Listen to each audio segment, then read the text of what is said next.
particularly in the United States, kind of the discussion around the value of a post-secondary education. These are massive episodes in the arc of history, for this sector. We don't really understand. We don't really realize. We won't understand how pivotal this era moment is. Yeah. Yep. Okay. Yep. Agree.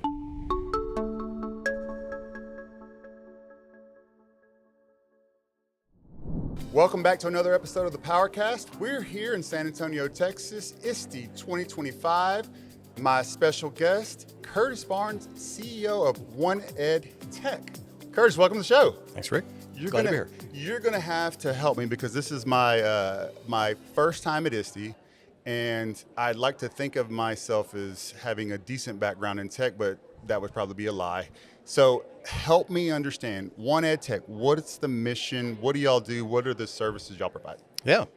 So I'll start at the top, just in the kind of the background of the organization. We're about 25-year-old membership consortium. Okay. So we're basically an industry collaborative is the way to think of us. We bring institutions, K-12, higher ed, et cetera, to the table, and we bring the tech providers that support them to the table. We've been around, as I said, 25 years. We were kind of incorporated as something called IMS Global. Okay. So sometimes people don't know what edtech is, but they know what IMS Global is because it's been around for a while. And our mission is really about, the way we try to say it is that we want to seamlessly amplify the power of education. And so we do that by creating technology standards that are kind of non-differentiating.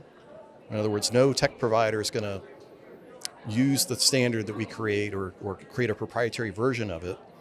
And by doing so, you get multiple organizations, both institutions and tech providers, to adopt it. It makes everything much more seamless. So Yes. That's that kind of seamless concept. I was talking to one of the providers down in the exhibit hall just now, and they were talking about one roster, which is a rostering standard. It's just because the data definitions and the mechanisms for passing data back and forth are so kind of coherent, Okay. as well as comprehensive.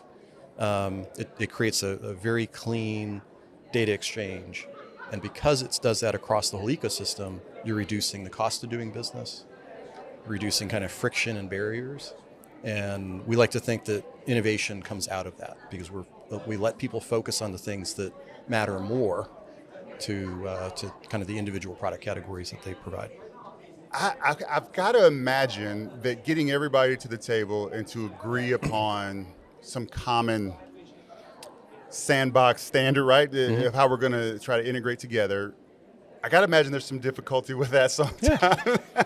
What are some of the things that usually pop up when you're having to not coerce, but essentially, convince folks to play nice and work together? Yeah, no, it's a great question. And you're right. It's taken us 25 years to get to where we are. Sure. Right? So we've got a portfolio now of about 16 different standards. And because we're community driven, we have to kind of play by those rules, right? Our role is the convener. We can't go propose or even develop a standard and say, here it is, right? We've got to bring everybody along for the ride. And so what's interesting is if you look at the portfolio and kind of the maturity of the market, right? We got started around the LMS arena by and large. And the SIS arena has been a little bit more proprietary over the years, right? But now we're seeing, because the demand for more holistic student data is there, the demand side of the market is asking for it. We're seeing a lot more work around that SIS space. So one roster and then Edu API. And so, the way I think about the question is we are market driven the same way that PowerSchool is. Okay. Right? And what we hope to find is those seams in the market where the friction is unbearable, where a tech provider is realizing they're not going to win by lock-in. Yeah. Right. Yeah. They can't grow anymore by doing this, the way they've done exclusionary. it. Exactly. Yeah. Right. I've worked at large tech providers, mostly in the higher ed space, but very big brands that you would know. And back in the aughts and the teens, even, that kind of lock-in philosophy was there. You fast forward and you realize, wait a minute, we and our customers have been spending tens, if not hundreds of millions of dollars on repairing integrations that break, because they're all so fragile and brittle. They're very point to point. this supplier goes out of business, this software version changes, this gets upgraded to the cloud, and the whole thing kind of falls over like a bunch of dominoes. So back to that kind of maturity thesis, we're seeing moments in the market where, high demand, common mutual interest in finding a mutual result or outcome. And that's when the kind of the membership consortium magic happens. As people come to the table, they say, if we solve this problem, we would save a lot of money, we'd save a lot of headaches, we'd make everybody a lot happier. Boom. And you get into the process then. Does the pain have to come first? Always. Most of the time? Always. But isn't that true of almost any product? Exactly. Right? Well, it's kind of like, we're talking with school districts. As a former superintendent, talked to a bunch of superintendents, and of course AI is the the huge topic. And it's, again, education's always been a decade behind. Like, all right, workforce is here, and now it kind of trickles down, and it's slow because nobody wants the pain of being first in the pool. But now, can we afford not to lean in, right? And that's been the big question. And for me, I love the feel that it's inevitable, because I think that will help move districts along quicker. And I don't want to move fast and skip steps and skip safety and all of that, but I also don't want to move so slow that by the time we put our foot in the pool, it's already evolved 3 different ways where we can't adjust for it. That's kind of my fear. All right, I gotta ask, how did you get into this? This seems like it's just like you got you're refereeing, you're playing a little bit of referee, but why? Yeah, so look, I want to put a pin in the point that you just made too, because I want to come back to that about just kind of my view, because it actually was part of the decision I made a year ago to take this job. Okay. But personally, my whole career is in education and in edtech. I worked in universities right out of college, got bit by the tech bug in the 90s. Okay. Next thing I know, I'm a product manager at a startup during the .bomb wave. Were you in Silicon Valley? I was. Okay. You got some stories. Started. Yeah. That's where it started. Okay. And I have some stories. And then, that just kind of parlayed into, next thing I know, I'm working for a very large ERP company, running higher ed strategy and product for global, kind of enterprise systems. So think HR, financial, student information, et cetera. And when I was in my first startup, my first job as a product person, adopted what was then called the uPortal spec, or the JSIG uPortal specification. So an open source piece of software. In my Oracle days, there I said it. My Oracle days, there was this funny specification coming out of IMS Global called Learner Information Services. And it was a predicate to what we now call One Roster Edge API. It's the idea that we could create a holistic view of what's going on at the learner level, at the student level. And for a variety of reasons, that didn't get very far generally in the market. Certainly, Oracle was not so interested in the learning mission of institutions back in those days. They've gotten better. I then personally went on to the publishing world, where LTI was very big part of the kind of our product kind of solutions, right? Making content interoperable with the LMS and with the various systems, which is critical, right? In the learning tools arena. And again, kind of the whole, our background focusing in kind of that LMS arena around interoperability, passing student information, but doing it securely, right? Grade pass back, and then the launching of all the disparate tools of which now there are literally a lot, right? Probably 4 figures in the market broadly, in terms of the number of applications, if not more. That's that seamless thing that pops up. And so, having had all those experiences, and by the way, I was on the board of IMS twice during that journey, that when the opportunity arose, not much more than a year ago, it was about April of 24, I was approached by the board chair, and it was a bit of a curious decision for me, but back to the pin I put in, I think we're at that kind of very interesting inflection where the power of data and the fact that it is flowing more and more seamlessly between systems, and it's becoming much more affordable for a given district or a post-secondary institution, or even some of the MSPs that surround kind of the ecosystem, much more affordable for people to kind of corral those data and manage them that the knock-on effect of the value of those data being put to good use Uh-huh. is so powerful that we're going to see a huge inflection. And that's where I think the rest of the ecosystem is going to come play along in this kind of enlightened mutual kind of benefit kind of frame.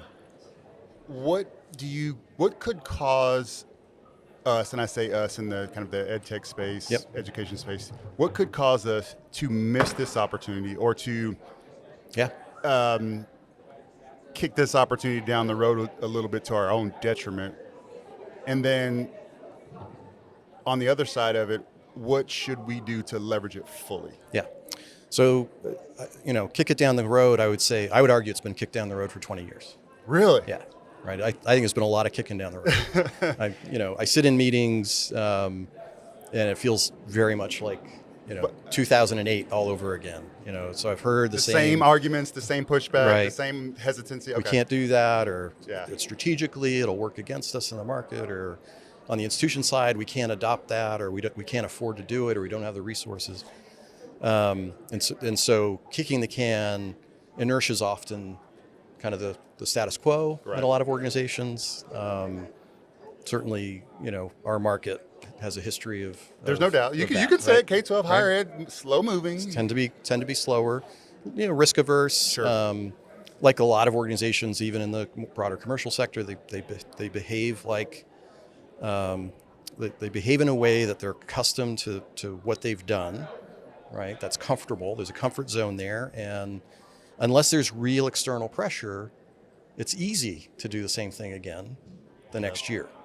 And so that's back to we're at this inflection point. Guess what? It's nothing's normal anymore, right? There's not even a new normal. There's no pattern established. We're all feeling pressures from all quarters. And so I think there's an accelerant in that. I think there's a recognition that, AI is creating an accelerant. Particularly in the United States, kind of the discussion around the value of a post-secondary education. Yes. Right. These are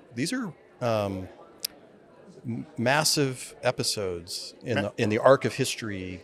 For this We sector. don't really understand. We don't really realize. We won't understand how pivotal this era Moment is. Yeah. Yep. Okay. Yep. Agree. And so, again, I'm an optimist in all this. I think we'll come out the other end. You got to be excited as hell about this, to be honest, because Right. you see it coming, and you're like, finally. Right, here we are, and Okay. and I'm in this kind of very interesting organization with this very solid mission, but nonprofit, Yeah. and so we can go create a lot of public good, a lot of public trust, and a lot of public infrastructure, and we're setting up now with, I think, the right partners across the ecosystem, both commercial and private, and not for profit. Sure. Because I do think the moment's here, and my mantra is, we're now in the mode of show, don't talk, Yes. right? And we're doing a lot of that ourselves, but we're seeing a few of our key partners very much aligned on the same path of let's just go get it done. If we make some mistakes, we can figure that out, but let's err on the side of doing something and learning from those efforts than sitting around kind of talking about it again. 100%. Right? I mean, I think that we've been able to use inaction in hopes that somebody else goes first and Yep. deals with all of the potential, whatever the mistakes up front will be. And I think we're no longer able to do that. And the irony, it's just ironic that you've got, the ed techs that you're working with operating with the same type of hesitancy and fear, which you typically see in the education sector. Yep. Okay, oh, we've always done it that way. When they're the front line for informing, Yes. this is the possibility of what school can look like, what opportunity can look like, and just, you're absolutely right. Hearing some of those things, like, is this a board meeting, or am I with some of the leaders of the ed tech space? So, but it's got to be very exciting time for you. Give me a prediction. When do you see a tipping point? Are you taking any bets? You got on the whiteboard of like, all right, by this day it's tipping. Yeah. So my internal, with my team, with my organization, 28 is kind of my whole thing's been, I need 3 to 4 years to get the organization ready. Yeah. And to be there ready to go grasp that moment. It could have happened much faster, just given some of the accelerants I mentioned, right? Sure. So whether it's kind of what's happening at the federal level, and some of the changes there, policy changes, posture differences. Certainly the market dynamic is different. And I would say I do sense, both in K-12 and higher ed, a different approach to procurement. You're coming out kind of post-ESSER in K-12. You're coming through, a very interesting couple of periods in the post-secondary market with the rise and fall of OPMs. Yes. Before that, you had the for-profit stuff that went down. A lot of it not that good. Some of it good, but not a lot of it not that good.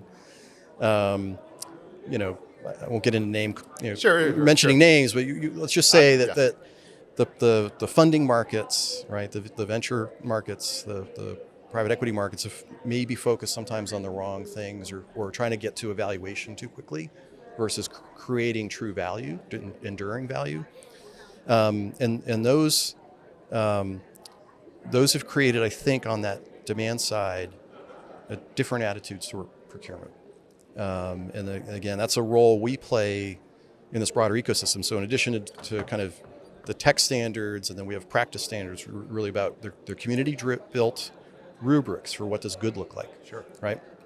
We do them for accessibility, AI, security, data privacy, and so on. All of those data that we're capturing now are informing a catalog. So we have Trusted Apps Management Suite, we call it, 13,000 applications now that are richly detailed in terms of what the application does, where they're certified against our standards. That information's there. We do data privacy vettings on all of them. So, I mentioned AI, this kind of whole cybersecurity, particularly keenly challenging in the K-12 sector because of student privacy issues. And we're very soft targets. Right. Let's be exactly honest. right. Yep. Right. So, we're kind of helping educate the whole sector and give them tools for what does good look like and feed those data back in. And so that kind of approach of informing better procurement decisions by understanding, one, in the school context, here are the applications the school's actually vetted and approves, but also now with the data privacy vettings, the certification vettings, we have more and more of our partners that I mentioned looking to us to help them with those certifications technically. Yeah. And so there's a handful of other kind of nonprofits or other ecosystem players, if you will, NGOs and whatnot, that have different kinds of indicators of quality. You may know or have heard the ISTE, Yes. CETA, COSIN, Yes. One EdTech kind of 5 quality. I'm sure I missed somebody in there. I know I missed somebody in that list, but I think that's indicative to me of the demand side of the market becoming more savvy about how to make decisions. And so the more we do, to support that, we'll drive that inflection faster. Interesting. Okay, I've taken up too much of your time. I'll get you out on this one. So I'm fortunate to have a good amount of networking in the startups, right? Particularly edtech. Yep. When should a startup lean into services or consult with organizations like yourself as their, you know what I mean? Because there's a lot of talk, and most of it's marketing, financial. It's how do we get funding? But when is the appropriate time, or is there appropriate time? No, so I actually was with the Learn Launch community, which is a Boston-based kind of venture studio. Okay. Learn Launch had a couple different identities Incubator over the years. type. Incubator. They invest, but they help bring their cohorts along, and so they've got that kind of classic cohort model where you're part of a set of other startups that are kind of working their way through, but it tends to be fairly diversified, but they're learning together. And when I came into One EdTech, I realized we had no startups really in the mix. And then I learned actually we've had them, and many of them are doing quite well today because they were savvy entrepreneurs who had just enough knowledge or had experiences in the market to adopt, say, LTI. And there's a handful of examples where that just by adopting LTI early in their product life cycle, they began to go down a path where other organizations they were competing with were just building tech debt because they were building all those custom integrations or trying to how to figure out how to do something. Expending all of the resources to exactly right, and it gives them immediate credible market access. So you're LTI certified, or you're one roster certified, or you're whatever it is. Right. You're able to go talk to a customer and say, we plug in basically immediately. You know it's safe. Here's how we operate. We're certified, so you know it's going to work. Here's all our information and data. So we're now proactively trying to get out into that space and kind of get that message out. We've got to do a better job of showcasing the entrepreneurs who've done that in the past. Because there's some great, there's some really great stories out there in terms of organizations that are, here at ISTE that got started early in their product life cycle and have benefited because they don't have to go backwards. Man, I can't thank you enough just for jumping in. And I'm sorry for all the questions, but I get fascinated and just I could see the excitement about you see this moment coming. I could just tell you're passionate about it. So I'm the same way. I feel like we're seeing something, we're living through something that we'll look back in 20, 30 years and be like, oh my goodness, that was a landmark time in the history of not only our country, but of the world. Well, I think that, it is a global issue. And, again, education is obviously I've invested my whole career in it. It's near and dear. There's some personal reasons that even predate my career in it. It's this mission orientation, and everybody here in these halls has it. Yeah. And, if we can kind of just lock arms a bit, we'll break through, the things that are keeping us from doing better. Well, Curtis, man, thank you so much. My pleasure. I'd love to have you back and dig a little deeper on a couple of topics just for my own selfish interest. But, man, I learned a lot in about 20 minutes of time. So awesome. Thank you so much for joining the Powercast. Appreciate it. And for all my startup friends out there, it's probably going to benefit you to jump in and check out Curtis and One EdTech and make sure you're aligned and ready to go when you hit that market. So thank you for joining us on another episode of the Powercast, and we'll see you next time.